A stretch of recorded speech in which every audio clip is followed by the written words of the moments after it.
me. What do you want to do tonight? The same thing we do every night, Pinky. Try to take over the world. This is Justin Perry and Erica Perry from YouAreCreators, and we have a special guest, Maria Domicos. Welcome, Maria. Thank you so much for having me. Thank you for being. So we just want to give you all a little background on Maria. Maria is amazing. She has a story, and it is a very inspirational story. But just to give you just a brief history on Maria, as a teenager, she dealt with some family tragedies, and she began meditating. And at that time, she didn't really know that it was meditating. I think a lot of us can relate to that. But when she did this, she felt like clarity and peace, and she just felt a sense of connection. And from that moment and from that time in her life, meditation has just become a cornerstone to her daily practice and to her life change.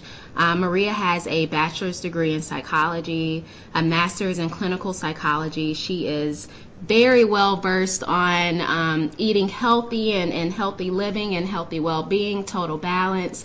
Maria is also a life coach, and Maria attributes a lot of her introduction to the law of attraction to a book by Lynn Graborn, and that book was entitled, "Excuse Me, Your Life is Waiting." So that is Maria, and we are so excited to have her on the show today to share all her wonderful advice. So thank you so much, Maria, for being here with us. Thank you for having me. I'm so excited. You have no idea. I feel like this is such a huge blessing. All right, Maria, just a few questions. What are the basis of the law of attraction? If you really want to define it super simply, I think it's ask, believe, and receive. But I want to go a little bit before the asking part. Okay. I feel like there is a huge crisis out there in terms of people and their self-worth. People may do the whole law of attraction process, will ask, will think that they're believing, and then they think they're supposed to be receiving, and then when it doesn't happen, they get very discouraged, and they start thinking, oh, see, that stuff is not for me. Right. It's not going to happen to me because, I wasn't raised in the right family, or I'm not smart enough, or I'm too short, or I'm too tall, or whatever it is, whatever the story is that they believe about themselves, it goes back to that. And I think it has so much to do with you believing that you are actually worthy of the things that you want to manifest and you want to desire. And I think you need to take an inventory on your thoughts and start asking the question why, and repeatedly asking the question why.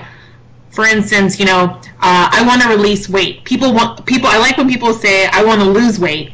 When you want to lose weight or lose something, you usually want to find it again. And when it comes to weight, you want to release it and never see it again. So, they say, I want to lose weight. So they'll put it out into the universe. I want to release weight. They'll do a vision board, or they'll, write their goals down. I want to lose 10 pounds this month, and then 10 pounds the next month. And they believe. Sometimes they'll go to the gym, sometimes they won't. They'll eat clean or they won't. And then they expect results. Mm-hmm. But if your thinking was faulty to start with, the negative thoughts of, well, I've tried so many things, what's so different about this time? And, well, my sister's much skinnier than me, I'm just big boned. Or all these limiting beliefs that you have. So you really need to look at those first before you even get into the law of attraction, because those underlying thoughts are really creating your reality. Mm-hmm. That is so true.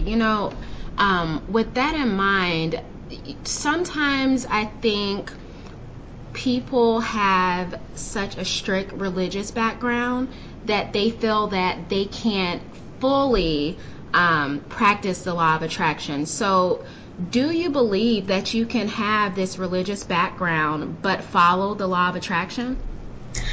Absolutely. I was raised in a household, a very strict religious background. My mother is a devout Seventh-day Adventist, and my father is a devout Greek Orthodox Christian. And they're very different religions. They're both Christian, but one is very new and one is very old. Right. And that clashes a lot. Mm-hmm. So as I got older, I decided to decided to choose for myself what I was going to believe. Mm-hmm. And I think people get caught up in religion and think that, there's like if they don't follow these strict rules, that somehow they're not going to be worthy of something. Mm-hmm. And it does get tricky. And law of attraction to me is not a religion.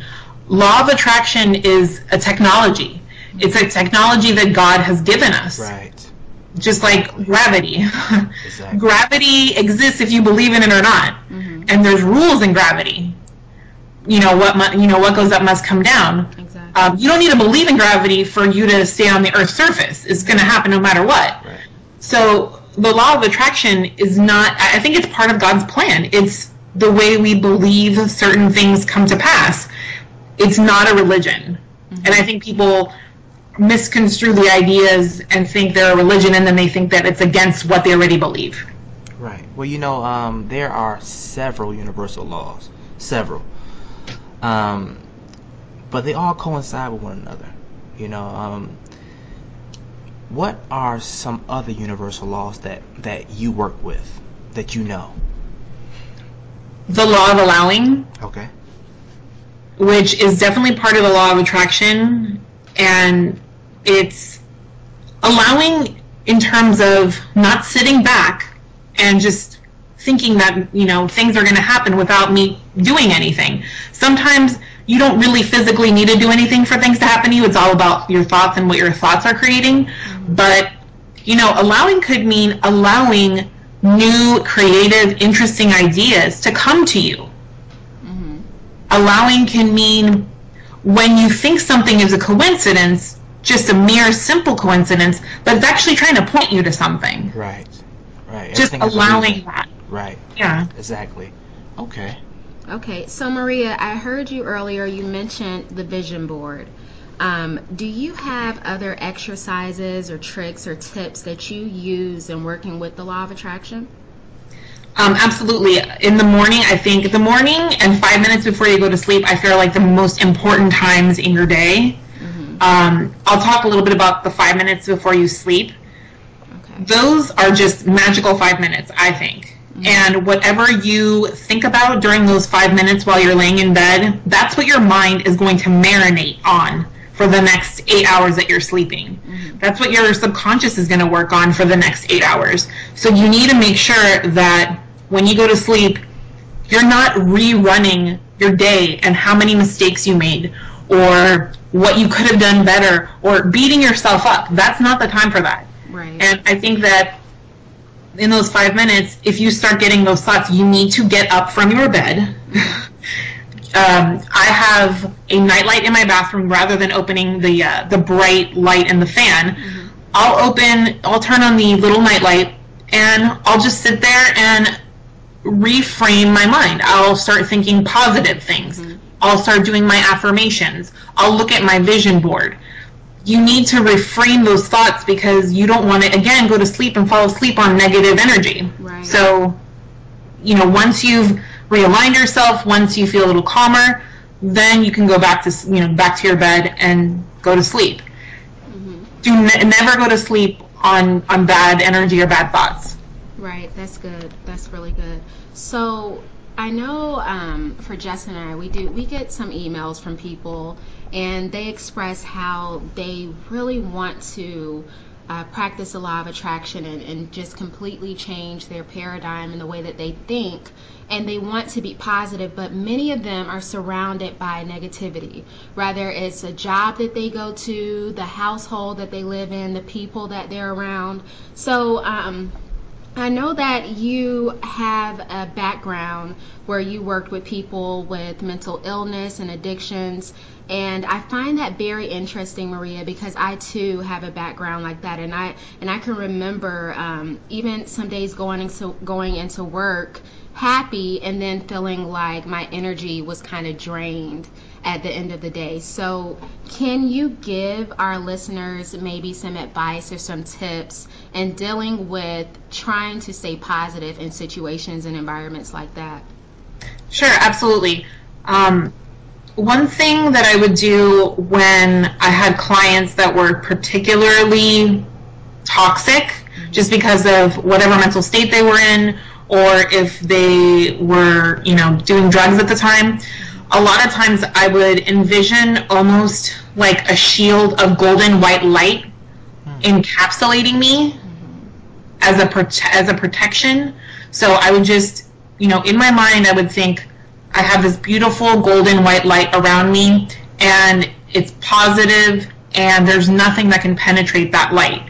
Oh, wow, that's good. Mm-hmm. So when you would get the negativity, you're like, no, I got this. God's got this. Mm-hmm. The universe has got this. Why? Because I have a huge shield around me, and there's nothing that can penetrate that shield. So that vision really helped to carry me through very difficult therapy sessions with people. Right, okay. Okay, for me, okay, sometimes I have a difficult time dealing with negative people and negative family members. How do you deal with negative family members? Other than not picking up the phone? Is that what you're asking? Yes. That is a very, very tricky question, because you don't want to cut people out of your life. Right. And I understand that it's so difficult to cut people out of your life, especially when they're so negative that it's almost like going to their house or speaking to them on the phone, it just brings your energy down. It's like a black cloud. Yeah, that's crazy. Why is that? It's because their vibration is so desperately low, and it's like almost like they're marinating in their negativity. That's all they know. There's no ray of light. There's not even a little crack in this dark hole that they're in. And they want to pull you down there too. Right. Whether, consciously or unconsciously, they want to pull you down there, because a lot of them believe that if they were to be happy, being happy is a place that you can fall very quickly from. So it's better to be depressed. It's better to be negative, because you don't expect for anything. You just expect for more of the same bad stuff. Right, exactly. So it's easy to be in that place. My father actually has schizophrenia. He had a very severe accident, which even further complicated it. So he has, delusions. He's paranoid. He has a lot of things going on. So when I go to my parents' house and I talk with him, a lot of times he has nothing but negative things to say. So it's very difficult, again, to talk to him. The best thing to do is be loving toward yourself. The person that you're speaking with, your mom, your dad, your brother, sister, when they see you being the example, when they see you living a life that is a good life, a successful life, and when you have that light within you, they'll know that when they're ready for that, they'll come to you and they'll ask for help. So you just need to do you and be you, and just allow them to do and say whatever they are going to do and say at the moment. You can't change people unless they actually want to change it. Even then, it's very difficult. Right. So I think you need to detach from the idea that you're going to change them. Be the example that you are, and one day, I guarantee you, they will come to you and they will ask for help. Right. Okay. Well, you know what? I'm definitely going to use that. What is the purpose of life? Why are we here? We're here to love each other. Okay. We're here to be a reflection of God. Right. And to be happy. It's really simple, but it's really hard. You know, some people believe that each person chose to be here, that we were handpicked by God to come to Earth with a mission, you know, and I'm starting to believe that, you know. I believe each person has a mission, a role to fulfill, and every day, actually every morning I meditate and I think to myself, you know, what is my purpose here? Why am I here? What can I offer the world? You know, and as a life coach, what advice would you give your students? I would say the same kind of questions, asking those questions in the morning is a great idea. Also, what is my highest good? Right. What highest good can I achieve in everything that I do? When, you know, I go to get coffee, am I polite to the cashier? Am I showing love? Am I giving some sort of love to them or positivity towards them? Am I complimenting people? Like, small little compliments, you wouldn't even believe how small little compliments that you totally neglect and don't think anything of can affect someone's day. That could be maybe the only positive thing they hear in one day is you saying, hey, I like your shirt, or, you know, you did something really well. Mm-hmm. So building in those little moments of love and gratitude towards other people. Gratitude is a huge thing. Being grateful for everything that you have and looking for the goodness in it. And, you know, your situation may not be so great. You may not think it's that great, but find the good things and really meditate on those good things, because the more you meditate and the more you focus on those things, more of that will come to you versus, you know, focusing on the negativity that's maybe around you. Right. Okay. Or in your life. So do you meditate? I meditate every single day. Okay. Why do you meditate? I meditate, well, I pray every single day, and to me, and this has been said before, it's a pretty popular quote, prayer is asking God for something, but meditating is listening for the answer. Okay, that sounds good. So I meditate because I think our lives are so hectic that we don't have any time to just be human beings and not humans doing. Mm-hmm. So meditation is the point of just being. And quieting your mind gives you the opportunity to reduce your stress, to tap into creativity you didn't even know you had. Right. Okay. And I think the stress thing, I think the number one killer in America and probably the world is stress. So if you can reduce that in any way, and it's something as simple as meditating, I'm all for it. Okay. Perfect. Great advice. Okay, so Maria, we all have them every once in a while. Can you tell us what some of the biggest obstacles are that you've encountered? The biggest obstacle is always going to be you. And, you know, everybody has their good days and their bad days, but I think that it always comes down to you. And the law of attraction is an inside job. And your thoughts are always an inside job, because honestly, you can't control how the world's going to do, what the world's going to do, what the economy is going to do, what other people are going to do. But it's your reaction and your perception of what's going on, and what you focus on is what you can control. Right. So really looking within and figuring out what your thoughts are, going back to what your thoughts are, where your limiting beliefs are. And, you know, I think what's good is to figure out where they came from, right. Like where the origin of these limiting thoughts are, because usually it's very early on in childhood where we learn what our limiting beliefs are and what our stories are that we have around certain things. And I think by going back and actually thinking about, where did this come from? Is this even mine?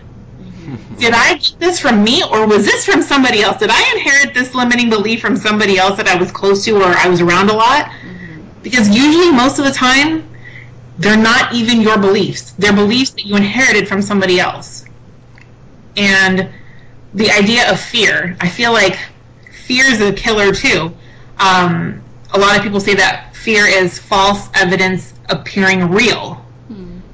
And your limiting beliefs and your fears, they kind of go hand in hand. They're kind of like best friends.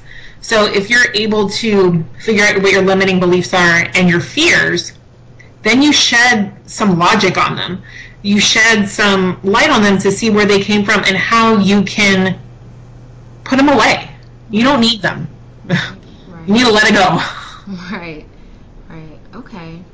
Okay, so one of my favorite questions to ask people is the manifestation stories that you have. I say this all the time. Justin and I hear some awesome manifestation stories, and I'm just like so excited to hear them.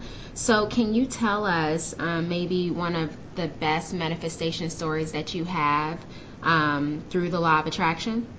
Sure, absolutely.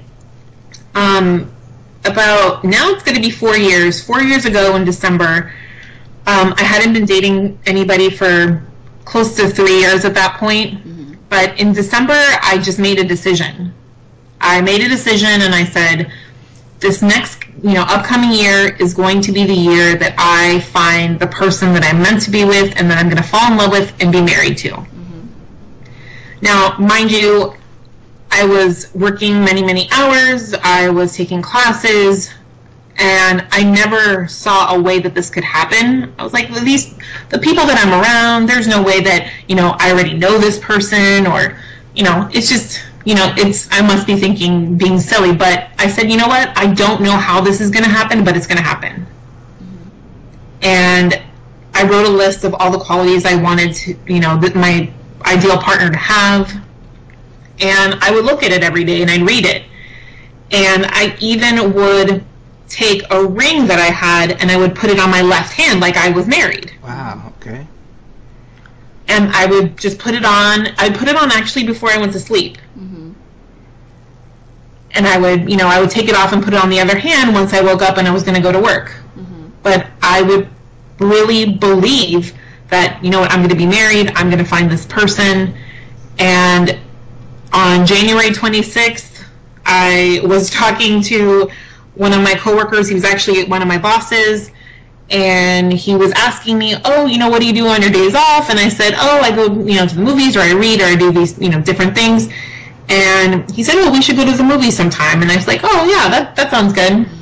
But I knew that he was my boss, and I couldn't date him unless he worked at a different office.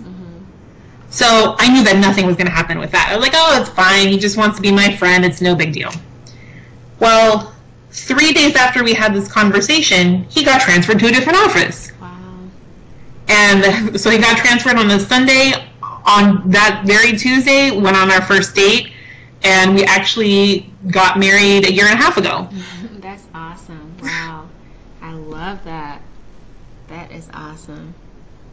So that's pretty big, I think. That it is. It's huge, and I you know what? That's great, and I think a lot of people will definitely benefit from that story. A lot of people, are looking for love, and so that whole idea of expectancy and writing down the ideal traits that you want, I think that's awesome. And the ring thing, I think is incredible. I've never even heard that, but it makes so much sense. It's the whole part of expectancy. I talked about it before of, moving clothes around in the closet and making room for, your future spouse. And so I think that's an awesome story. Thank you so much for sharing that, Maria. Oh yeah, of course.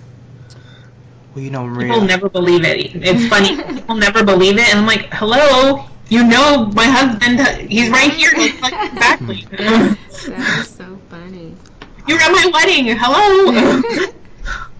Well, Maria, last night I was talking with a friend, and he just started practicing the law of attraction and thinking positive and everything else. And he's trying to get his girlfriend to start practicing, staying positive. So what tips can you offer him? Sure. And you know what? You and Erica both did this one tip that I was going to say, but you know how Erica manifested the pink ribbons? Yes. And you the blue apples? Yes. I think that he should start off by doing something really simple, saying, just for fun. Just for fun, think of something really neutral that you like, or you don't, something neutral, not even something that you like. Winnie the Pooh, for instance. Think of Winnie the Pooh for, 45 seconds, even a minute if you can, a day. Close your eyes, think of Winnie the Pooh for that minute, and just go about your daily business. I guarantee you in 5 days she's going to see Winnie the Pooh somewhere, and she's going to know that it's true. Wow, yeah. So I think it's when people need proof sometimes. They need some sort of proof for themselves. Because a lot of these ideas can sound scary and overwhelming to people. Right, exactly. Okay. So just start off really small. Have your friend tell his girlfriend, pick something, focus on it for a minute every single day for the next 5 or 7 days. See what happens. Mm-hmm. Start small. Start small, yeah. Small. Right. Anybody that is trying this out, start small. Okay? Yes. Build your faith up. Maria, can you share a little bit of information about your blog with the listeners? Sure. I just actually started a blog. It's actually just regular mariademacos.com. It's a website and a blog. My first post was about vision boards and how you can use them in just, your practice as a part of your toolkit, your law of attraction manifestation toolkit. You need to have a lot of tools because, you need to have a lot of different avenues and options to get to where you want to go. Mm-hmm. So that was my first post, actually. Okay. It's a very simple blog. I just started it, and actually Justin was the one who encouraged me to do it, so I'm very thankful to him for that. That's awesome. I might need to ask for some advice later on. And you know what? The vision boards are so important, and it's so crucial to do that, I think, personally. To have something that you could look back on and to have something that you can go to every day and look at. I think that's so very important. So I think vision blogs are just crucial to law of attraction and to your growth and the law of attraction as well. I think you need to, whenever you're doing a vision board, it's a couple of things. One is make sure not to edit yourself. A lot of people, I have a ginormous house on my vision board, and it's beautiful and amazing, and I'm sure it's a multi-million-dollar house. Mm-hmm. So many people talk themselves out of what they want to manifest because they think it's too big. Right. But, miracles happen, and there's no differentiation between a little miracle and a big miracle. It's kind of all miracles in one category. Exactly. And you spoke about self-worth before. I think that has a lot to do with it. Absolutely. I don't think that people really understand and know that they're worth so much more than what they give themselves credit for. I think that's a huge detriment, and it's them that stops the manifestation from happening. It's not even the world bringing it to them. It's their belief in what they're worth and what they're not worth that stops it. Exactly. My main message that I want to get to the world is you can literally do anything. Nothing is off limits to you. Nothing. Nothing. I mean, literally, you can be, have, or do anything. You get to choose it. This is your reality. Exactly. This is your God-given right to create. You are here to experience, to create. Do it. Exactly. Do it, But, Maria, thank you so much for being on You Are Creators. Oh, thank you guys. You guys are, like I said, you guys are awesome. Thank you, Maria. This is Justin and Erica from You Are Creators, and we support your dreams.